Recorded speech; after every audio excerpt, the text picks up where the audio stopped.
नमस्कार, मैं पलक यादव। आप देख रहे हैं न्यूज 24 फर्स्ट एक्सप्रेस। आज की कुछ खास खबरें। गढ़चिरौली जिले से नक्सलवाद के पूर्ण उन्मूलन की दिशा में पुलिस प्रशासन निर्णायक कार्रवाई कर रहा है। 31 मार्च 2026 तक गढ़चिरौली जिले से नक्सलियों का पूरी तरह खात्मा किया जाएगा। ऐसी महत्वपूर्ण जानकारी आज गढ़चिरौली पुलिस अधीक्षक द्वारा पुलिस मुख्यालय में आयोजित प्रेस वार्ता में दी गई। पुलिस अधीक्षक ने बताया कि छत्तीसगढ़ से लगे गढ़चिरौली जिले के अबूझमाड़ जंगल क्षेत्र में हाल ही में हुई मुठभेड़ में कुल 7 नक्सलियों को मार गिराया गया। यह कार्रवाई गढ़चिरौली पुलिस एवं सुरक्षा बलों द्वारा चलाए जा रहे नक्सल विरोधी अभियान के तहत की गई। इस मुठभेड़ के दौरान गढ़चिरौली पुलिस के C-60 दल के जवान दीपक चिन्ना मड़ावी वीरगति को प्राप्त हुए। पुलिस प्रशासन ने शहीद जवान को भावभीनी श्रद्धांजलि अर्पित करते हुए उनके बलिदान को नक्सल उन्मूलन की लड़ाई में अमूल्य बताया। प्रेस वार्ता में यह भी स्पष्ट किया गया कि अबूझमाड़ जैसे दुर्गम और संवेदनशील इलाकों में सर्च ऑपरेशन नक्सल विरोधी अभियान और अधिक तीव्र किए जाएंगे।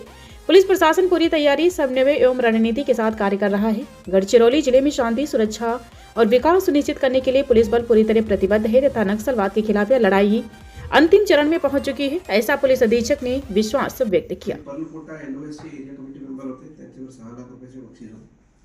असे 7 माओवाद्यांचे मृतदेहाची ओळख पडलेला आहे, ज्यामध्ये 3 कंपनी नंबर 10 चे आमचे काटर आहे, ज्यामध्ये प्रमुखपणे in charge of company number 10 Prabhakar आहे, लुकटी चंद्रराव उर्फ प्रभाकर, आणि व्यतिरिक्त 2 कंपनी नंबर 10 चे उर्फ आमचे रिमेनिंग काटर आणि 4 छत्तीसगडचे वेगवेगळ्या फॉर्मेशनचे काटर ज्यांनी सरेंडर केले नाही आणि ज्यांचे प्रेझेन्स गडचिरोली नारायणपूर बडगुरू सीमेत होते। अशी 7 माओवाद्यांवर एकूण महाराष्ट्र शासनाने 67 लाख रुपयाची बक्षीस जाहीर केली होती आणि हे 7 माओवाद्यांचे खात्मानंतर ऑन रेकॉर्ड सध्या आमच्याकडे 7 कॅडर उर्वरित आहे, ज्यामध्ये सब स्मॉल फॉर्मेशन्स आहे।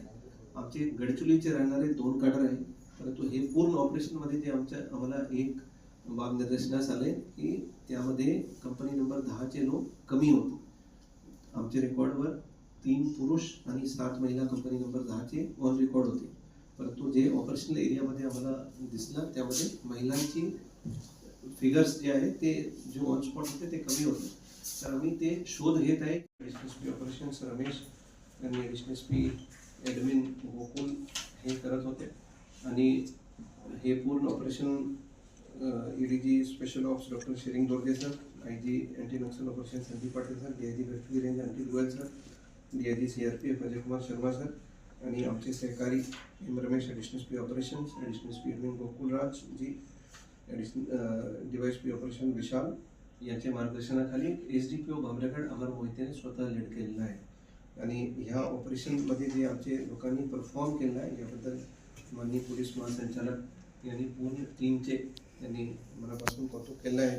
आम्ही एक गोष्टी आणखी सांगू इच्छितो की प्रभाकर आणि जे उर्वरित फॉर्मेशन आहे यांना आम्ही कमीत कमी 10 वेळा अपील केले होते की तुम्ही आत्मसमर्पण करा आणि त्यांनी आत्मसमर्पण केले नाही, म्हणून हे ऑपरेशन आम्हाला लॉन्च करावं लागलं। उर्वरित जे आमचे जे पण कॅटर कुठेही आहे त्यांना आम्ही परत आपण सर्वांच्या माध्यमाने परत आवाहन करतो की तुम्ही लवकरात लवकर गडचिरोली पोलीस दलासमोर आत्मसमर्पण करा आणि तुमचे पूर्ण रिहॅबिलिटेशनसाठी आणि पूर्ण तुमचे मेन स्ट्रीमिंगसाठी गडचिरोली पोलीस दल पूर्णपणे प्रयत्न करणार आहे। 4 दिवसापासून ते अबूझमाड एरियामध्ये गडचिरोली नारायणपूर थेट गडचिरोली नारायणपूर सीमेवर महाराष्ट्र छत्तीसगड सीमेवर चकमक सुरू होते।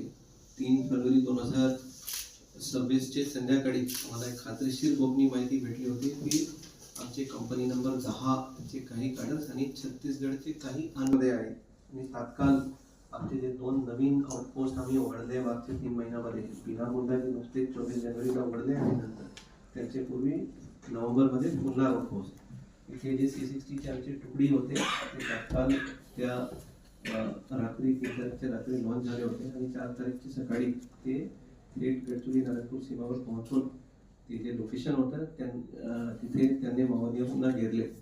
दिवसभर ते फायरिंग सुरू होतं, परंतु ते धंदनाट जंगल आणि डिफिकल्ट टेरेन आणि लपण्याची खूप मोठ्या प्रमाणात जागामुळे दिवसभरात आम्ही कोणतेही माओवाद्यांना शोध घेऊ शकले नाही, परंतु तिथे आम्हाला 2 मोठे कॅम्प माओवाद्यांचे तिथे भेटलं, जे आम्ही तिथे 4 तारखेचे दिवसभरमध्ये आम्ही त्यांना उद्ध्वस्त केले आणि नंतर 5 तारखेला आम्ही परत 4 तारखेला तिथेच थांबून परत 5 तारखेला आम्ही ऑपरेशन सुरू केले आणि जेव्हा आमचे ऑपरेशन सुरू होतं सर्च ऑपरेशन, तर आतमध्ये लपून बसले जे माओवादी होते त्यांनी आमच्यावर अंधाधून गोळीबारी सुरू केली. परत 5 तारखेला पण दिवसभर ऑपरेशन चाललं. ते जे आमचे पूर्ण सर्क्युलर कटऑफ होते, जवळपास 5 किलोमीटरचे आमचे कटऑफ होतं आणि तिथे दिवसभर जे ऑपरेशन चाललं यामध्ये संध्याकाळीपर्यंत आम्हाला एक माओवाद्यांचे मृतदेह आणि एक AK-47 आणि एक SLR संध्याकाळपर्यंत भेटले होते. परंतु दुर्दैवाने 5 तारखेच्या संध्याकाळी आमचे शूरवीर जवान दीपक मडावी यांना गोळी लागल्या होत्या. एक गोळी लागली होती त्यांना, ते गंभीर जखमी झालं होतं. त्यांना तात्काळ आम्ही ज्या एरियामध्ये आम्ही ऑपरेशन, जसं सर्वांना माहीत आहे की गडचिरोली मध्ये जे माओवाद्यांची चळवळ आहे हळूहळू अत्यंत कमी झालं आहे आणि त्या श्रृंखलेमध्ये कंपनी नंबर 10 जे आमचे उर्वरित फॉर्मेशन आहे त्यांचे 10 कॅडर आमचे शिल्लक राहिलेला होता. आम्हाला 3 तारीखचे संध्याकाळी एक खात्रीशीर गोपनीय माहिती भेटली होती की कंपनी नंबर 10चे फॉर्मेशन आणि छत्तीसगडचे काही अननोन फॉर्मेशन थेट गडचिरोली नारायणपूर सीमावर दबा धरून बसले आहे, कॅम्प लावून बसले आहे आणि ते कोणतीही मोठ्या घातपातची घटना चे नियोजन करत आहे आणि त्या अनुषंगाने तात्काळ C60 चे जे आमचे पथक होते, जे नवीन उघडलेले आमचे आउटपोस्ट आहे पुलनार आणि बिनगोंडा, त्यातून C60 चे पथक लॉन्च झाले होते आणि ते 4 तारीखचे सकाळी तिथे त्या एरियामध्ये पोहोचून त्यांनी कॉर्डन लावलं आणि तिथे 4 तारखेला पण आमचे माओवाद्यांसोबत चकमक झाली होती. परंतु अत्यंत धंदनाट जंगल आणि होस्टाईल टेरेनमुळे आम्ही माओवाद्यांचे शोध घेऊ शकलो नाही आणि परंतु त्या दिवशी आम्ही 2 माओवाद्यांचे जे कॅम्प होतं ते उद्ध्वस्त करण्यामध्ये गडचिरोली पोलिसला यश प्राप्त झालं होतं. परंतु आम्ही ऑपरेशन कॉल ऑफ केलं नाही आणि ऑपरेशन रात्रीभर तिथे आम्ही थांबून 5 तारखेला सकाळीच परत ऑपरेशन सुरू केलं आणि त्या सर्चिंगमध्ये माओवाद्यांसोबत परत चकमक सुरू झाली आणि दिवसभर चालले चकमकमध्ये.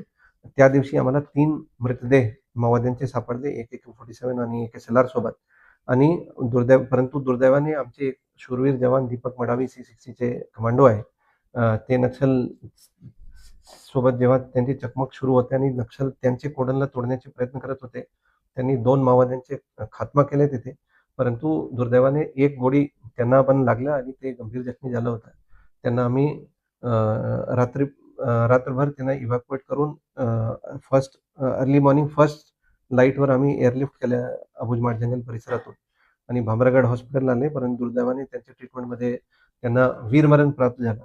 एक आणखी जवानला गोळी लागली होती, त्यांना पण एअरलिफ्ट करून गडचिरोलीला आणले आणि परंतु त्यांची स्थिती सध्या स्थिर आहे आणि ते धोकाबाहेर आहे. ते गडचिरोली सिव्हिल हॉस्पिटलमध्ये ट्रीटमेंट घेत आहे.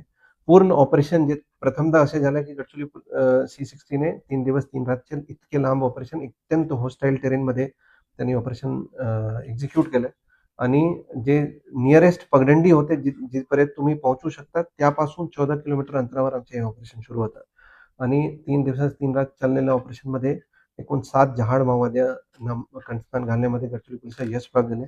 सर्वात मोठी बातमी हे आहे की जे गडचिरोली कंपनी नंबर 10 चे जे इन्चार्ज त्यांचे नेतृत्व होता दोघटी चंद्रराव उर्फ प्रभाकर, तेलंगणाचे राहणार आहे. ते DKSZCM incharge of western sub zonal bureau, incharge of company number 10, ते त्यांच्यावर महाराष्ट्र शासनाने 25 लाख रुपयाचे बक्षीस जाहीर केले होते. त्यांची खात्मा करण्यामध्ये गडचिरोली पोलिसला यश प्राप्त झालं. हे 7 कॅडर्सचे आयडेंटिफिकेशन झालेलं आहे. 3 आमची कंपनी नंबर 10चे कॅडर आहे आणि उर्वरित 4 जे आहे ते छत्तीसगडचे वेगवेगळ्या फॉर्मेशनचे कॅडर आहे.